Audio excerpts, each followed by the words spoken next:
It costs $15 to enter the fair plus an additional $2 per ride. Write an equation that can be used to find the total cost, Y, for someone to go to the fair and ride X rides. Then graph the equation. So number 15, first we're going to go ahead and find that total cost. So again, Y is the total cost. They're going to pay $15 no matter what. So 15 is the constant. And then they're going to pay $2 per ride. So that's the one that changes. So $2 times X, X being the number of rides that they ride. Okay, and now we're going to go ahead and graph that equation. So X is going to represent, let's write that down. X is going to be over here, and that's going to be the number of rides. And then Y is going to be on this side, and Y is going to be the total cost. Total cost. And what I'm going to do is I'm going to create a function table in order to be able to graph that. So let's say if this person goes on 0 rides, they're going to pay $15.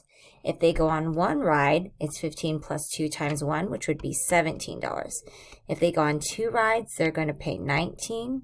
For 3 rides, it's going to be $21. So I have at least 4 points. I really only need 3 to make a graph, and I'm going to graph that. My first ordered pair is going to be 0, 15. So when I number these numbers, I'm going to start numbering the number of rides. I'm just going to go 1, 2, 3, 4, 5, 6, 7, 8, 9, and 10. I'm not going to make it all the way over to 10. And then for the total cost, I'm going to have to think about how I'm going to choose to graph that, because I only have 10 going up, so I can't go by ones because they're not going to fit on the graph. So maybe I'm going to go by, I can go by 2s, 2, 4, 6, 8, 10, 12, 14, 16, 18. Oops, it's not writing for me. Okay, well, I'll graph it anyways. So 0, 15. I'm going to go ahead and do this in a different color. So our first ordered pair is going to be right over there. For 1 ride, it's going to be 17.